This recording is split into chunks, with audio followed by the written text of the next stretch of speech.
Assalamualaikum warahmatullahi wabarakatuh. Ketemu lagi di channel ini yang sudah pasti kalian tunggu-tunggu, Opung SG Channel.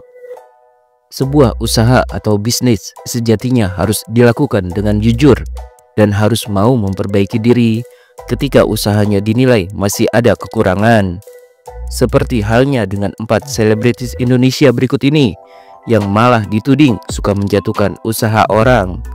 Inilah keempat selebritis tersebut. 1. Kode Blue. Kode Blue dikenal sebagai salah satu konten kreator yang sering mereview makanan dengan jujur dan apa adanya. Kode Blue juga tak pernah ragu untuk memberikan kritik pedas kepada restoran bintang 5 ataupun restoran hotel jika harga makanannya mahal tapi kualitasnya sangat kurang. Seperti dilansir dari fifa.co.id 27 September 2023, beberapa waktu lalu, Kode Blue juga sempat mereview rumah makan Nyak Kopsah yang ternyata hasilnya kurang memuaskan. Bahkan gara-gara review tersebut, Kode Blue sampai harus bersitegang dengan Farida Nurhan. Seperti diketahui, Farida Nurhan sempat menegur Kode Blue lewat pesan DM di Instagram dan menegaskan bahwa review yang dilakukannya bisa menghilangkan rezeki orang dan menjatuhkan usaha orang. Namun dalam podcast dengan Dr. Richard Lee, Kode Blue juga menegaskan bahwa ketika mereview, dirinya akan melakukannya secara profesional. Selain itu, Kode Blue juga mengaku tidak akan mengedit isi dari konten videonya kalau memang makanan yang direviewnya itu tidak disukainya. Gue bilang gue gak mau edit barang yang gak gue suka, ujarnya. Sedangkan terkait reviewnya yang dituding bisa saja menghilangkan atau bahkan memberi rezeki untuk si pemilik restoran atau rumah makan, Kode Blue mengaku dirinya juga selalu berpikir ke arah sana. Karena itulah, menurut Kode Blue, jika ia sudah memberikan hasil review yang buruk, itu berarti memang sudah keterlaluan kurang baik kualitasnya. Betul, gue juga kepikiran, makanya banyak yang tidak gue post. Yang gue post artinya sudah keterlaluan, jelasnya. Namun ada juga respon berbeda yang ditunjukkan si pemilik warung setelah direviewnya. Bahkan orang tersebut tidak mau memperbaiki diri. Tapi ada juga yang gini, nggak mau tahu, nggak peduli, nggak mau merubah dia punya kondisi warung atau hotel atau restoran. Nggak juga jatuh biasa aja, jelasnya. Kode Blue menegaskan bahwa dirinya bukan seseorang yang memiliki pengaruh besar. Impact gue sebenarnya nggak ada kok, gue biasa-biasa aja, nggak penting-penting amat. Lagian takut banget, ada orang yang bilang, lo kepikiran ada orang yang bakalan jatuh? Enggak ya, kalau yang keterlaluan sekali gue upload kayak yang terakhir, kan sebelumnya nggak ada. Menurut gue yang terakhir keterlaluan sangat, ujarnya. 2. Debbie Pratama. Debbie Pratama atau dikenal dengan akun Debbie PRT sempat menjadi perbincangan hangat setelah memberikan ulasan negatif tentang sebuah warung rawon di Yogyakarta. Seperti dilansir dari merdeka.com 3 Oktober 2024, hasil reviewnya ternyata menuai banyak kritikan dari para netizen karena dianggap berlebihan dan cenderung menghina. Dalam video yang sudah viral tersebut, Debbie PRT mengatakan beberapa hal buruk tentang rawon yang direviewnya. Rawon harganya Rp17.000, nasinya Rp5.000, kuahnya keasinan, pantas aja dipisah, ujarnya. Hasil reviewnya yang kontroversial tersebut membuat Debbie Pratama masuk dalam daftar hitam atau blacklist dari para pelaku usaha kuliner di Yogyakarta.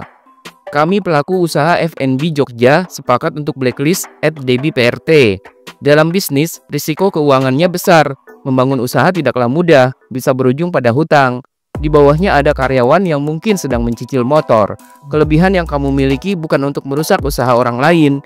Demikian bunyi petisi dari para pengusaha kuliner Yogyakarta. Debbie Pratama memang dikenal sebagai food vlogger yang sering membagikan review kuliner di media sosial seperti TikTok dan Instagram. Namun dalam setiap reviewnya, ia diketahui sering memberikan ulasan dan penilaian yang kurang menguntungkan bagi pemilik usaha kuliner. Hal tersebut akhirnya menjadikan Debbie sebagai sosok influencer yang kontroversial, terutama di kalangan pengusaha kuliner di Yogyakarta. Sebelumnya, Debbie Pratama sendiri belum banyak dikenal publik karena ia masih terbilang baru dalam dunia food vlogging. Namun setelah ia menuai kontroversi lewat video review warung rawon yang viral, Namanya pun langsung jadi sorotan dan bahkan masuk dalam daftar hitam pelaku bisnis kuliner, khususnya di Yogyakarta. Debbie juga mendapat banyak kritikan dari para netizen setelah terungkap bahwa ia sudah beberapa kali memberikan ulasan negatif. Bahkan ada yang berujung pada kebangkrutan si pemilik usaha kuliner. Namun setelah namanya viral, Debbie diduga menghapus semua akun media sosialnya untuk menghindari hujatan netizen. Netizen pun menyerukan agar Debbie menunjukkan tanggung jawabnya, bukan malah menghilang dari media sosial. Publik menuntutnya agar menyampaikan permintaan maaf dan memberikan klarifikasi atas tindakannya yang sudah merugikan orang lain. Setidaknya buat video permohonan maaf dan klarifikasi, kalau tidak bisa terjerat UU ITE, ujar seorang netizen.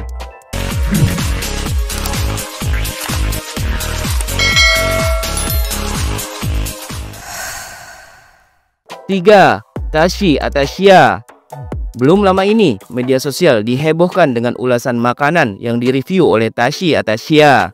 Seperti dilansir dari lidik.id 11 Februari 2025, dari hasil reviewnya, Tashi ternyata menemukan serangga yang ada di dalam bika Ambon milik Cimehong, seorang pengusaha kuliner yang namanya sudah cukup dikenal. Temuan Tashi itu pun langsung menimbulkan kontroversi hingga membuat Cimehong angkat bicara. Seperti diketahui dalam video yang diunggah di kanal YouTube Tashi Atasya pada Selasa 11 Februari 2025, Tashi begitu terkejut ketika mendapati ada beberapa serangga di dalam bika Ambon yang hendak ia review. Lihat ya, ini nggak mungkin aku masukin ya guys, ini udah nempel di adonan, ucap Tashi dalam video tersebut. Tashi mengatakan dirinya tidak berniat untuk mencari-cari kesalahan produk tersebut, namun ia hanya mengungkapkan fakta yang benar-benar ditemukannya. Bukannya mau mencari-cari ya, tapi memang ada serangganya, ujar Tashi. Gara-gara hasil temuannya itu, Tashi akhirnya memutuskan untuk batal mereview bika Ambon seharga Rp100.000 tersebut. Rupanya tak lama kemudian, pernyataan Tashi Atasya tersebut sampai juga ke telinga Cimehong. Lewat akun media sosialnya, Cimehong pun buka suara dan menuding ada niat buruk di balik review tersebut. Hai selebgram, influencer, jangan suka bikin cara-cara yang tidak sehat ya, menjatuhkan bisnis orang lain, tegasnya. Tak tinggal diam, sebagai bentuk pembelaan, Cimehong memperlihatkan bahwa kemasan bika Ambonnya tidak tersegel, sehingga menurutnya bisa saja ada kemungkinan pihak lain memasukkan sesuatu ke dalamnya. Nih lihat, saya ambil ini bika Ambon semua ya, ini gampang, saya punya packaging nggak segel punya, gampang mau dinakalin orang, jelasnya. Bukan hanya membela diri, Cimehong juga memberikan peringatan keras bagi siapa saja yang berusaha menjatuhkan usahanya. Jangan coba-coba, Tuhan saya yang akan menghancurkan Anda, tegasnya. Kasus tersebut langsung ramai dan memicu perdebatan sengit di kalangan netizen. Sebagian netizen memberikan dukungannya untuk Tashi dengan alasan bahwa food vlogger memang bertugas memberikan hasil review yang jujur, termasuk jika ada temuan yang tidak higienis. Sebagian netizen lainnya membela Cimehong karena menganggap bahwa temuan serangga tersebut bisa saja bukan kesalahan dari si pemilik usaha. 4. Nikita Mirzani. Artis kontroversial Nikita Mirzani sempat mengejutkan publik dengan pernyataannya terkait penangkapan Mira Hayati, bos skincare asal Makassar yang sering memamerkan emas-emasnya. Seperti dilansir dari berita1.com 1 November 2024, Nikita Mirzani menegaskan pentingnya memberantas para owner skincare yang berlaku curang hingga akar-akarnya untuk mencegah kerugian bagi masyarakat Indonesia. Dengan nada emosi, Nikita Mirzani meminta kepada para owner skincare tersebut agar jangan membawa-bawa nama Tuhan atas perbuatan mereka. Jangan bilang, ya Allah ada saja yang mau menjatuhkan usaha gue. Usaha lu saja sudah tidak benar. Yang mau menjatuhkan itu bukan orang, tetapi Tuhan menggunakan tangan manusia, tegasnya.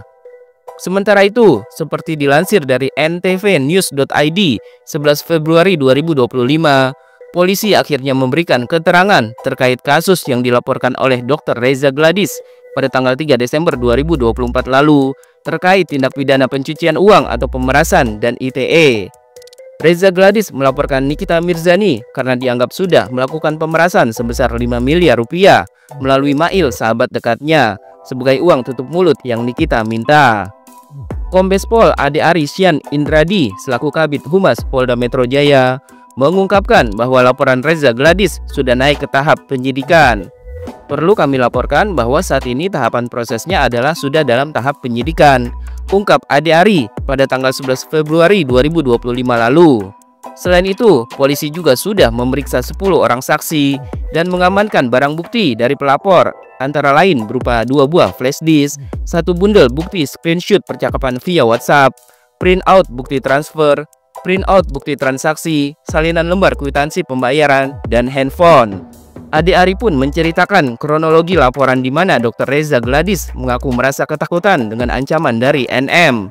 Hingga akhirnya pada tanggal 14 November 2024, Reza Gladys mentransfer uang sebesar 2 miliar rupiah ke sebuah rekening atas arahan terlapor.